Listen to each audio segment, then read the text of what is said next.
Welcome to the channel, friends. Today we will talk about 3 extremely banned American muscle cars that you may not have even heard of. You won't believe it, but these cars actually existed. Some cars weren't just bad, they were downright dangerous, terribly designed, or so controversial that they were banned, recalled, or tried to be erased from history forever. These are the muscle cars that automakers would rather forget, but we will remember them and tell you why they became true legends, but not in a good way. Before watching, support the channel by subscribing and liking, share this video with your friends, and be sure to write in the comments what you think of these cars. And to not miss new episodes, click the bell.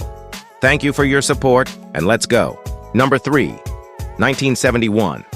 Dodge Charger Super Bee, the muscle car that fought to survive. The 1971 Dodge Charger Super Bee marked a turning point in the golden era of American muscle cars. By the early 70s, rising insurance costs, government regulations, and shifting consumer preferences were beginning to squeeze the muscle car market. But Dodge wasn't ready to give up the fight. The Super Bee came back in 1971 with bold styling and serious power, determined to keep the muscle car spirit alive. Originally launched in 1968 as a budget performance option on the Coronet, the Super Bee moved to the Charger platform in 1971. This wasn't just a cosmetic change, it was a complete redefinition, a new, aggressive look. The 1971 Super Bee was the only year it appeared on the Charger body, which was redesigned with a more aerodynamic fuselage shape, hidden headlights, and curvier lines. It was aggressive from every angle. B graphics on the fenders and rear optional dual hood scoops, wide stance and muscle-bound proportions. It looked fast, and it was built to back it up. Serious performance options. Dodge didn't hold back when it came to what was under the hood. The 1971 Super Bee came standard with a 383 cubic inch V8, but could be ordered with 440 Magnum, 370 horsepower, 446 pack, 385 horsepower, and even the legendary 426 Hemi, 425 horsepower, though very few were built with this option. With the right setup, the Super Bee could easily compete with the best muscle cars of its time, from Chevelles to Mustangs. A car caught between eras. Despite its aggressive design and big power, the 1971 Charger Super Bee struggled in the market. Why? Rising insurance premiums for high-performance cars, tightening emissions regulations, the fuel crisis looming on the horizon. Muscle cars were starting to fade, and the Super Bee, unfortunately, was part of that decline. Production numbers in 1971 were modest, around 5,000 units sold, making it a rare piece of Dodge muscle history today. The 1971 Dodge Charger Super Bee is remembered as one of the last raw muscle cars before the era began to crumble. It's valued now for its unique one-year-only combination, Charger Body Super Bee, badging serious V8 power. It may not have had a long life, but it's respected as a fighter, a car that didn't back down even when the odds were turning against it.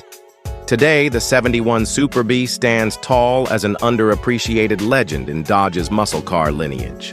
Number 2, 1971 Plymouth Roadrunner 446 barrel. The last roar of true muscle, with the 446 barrel engine, was one of the last great street-legal monsters of the original muscle car era. By the early 70s, the writing was on the wall for high-horsepower cars. Government regulations, insurance penalties, and the looming gas crisis were closing in fast. But Plymouth didn't go quietly. The 1971 Roadrunner came out swinging. This was more than just a performance car. It was a statement. The Roadrunner had always been about affordable speed and no-nonsense muscle, but the 71 model added a wilder, more aggressive look. A bold new design. The 1971 Roadrunner was redesigned with fuselage styling, a smoother, more aerodynamic body with pronounced curves and a wide stance. Key features: optional air grabber hood scoop, bright eye-catching colors like limelight and vitamin C, distinctive beep-beep horn that matched its Warner Brothers cartoon namesake. The Roadrunner's design screamed speed, but its real story was under the hood. The legendary 446 barrel.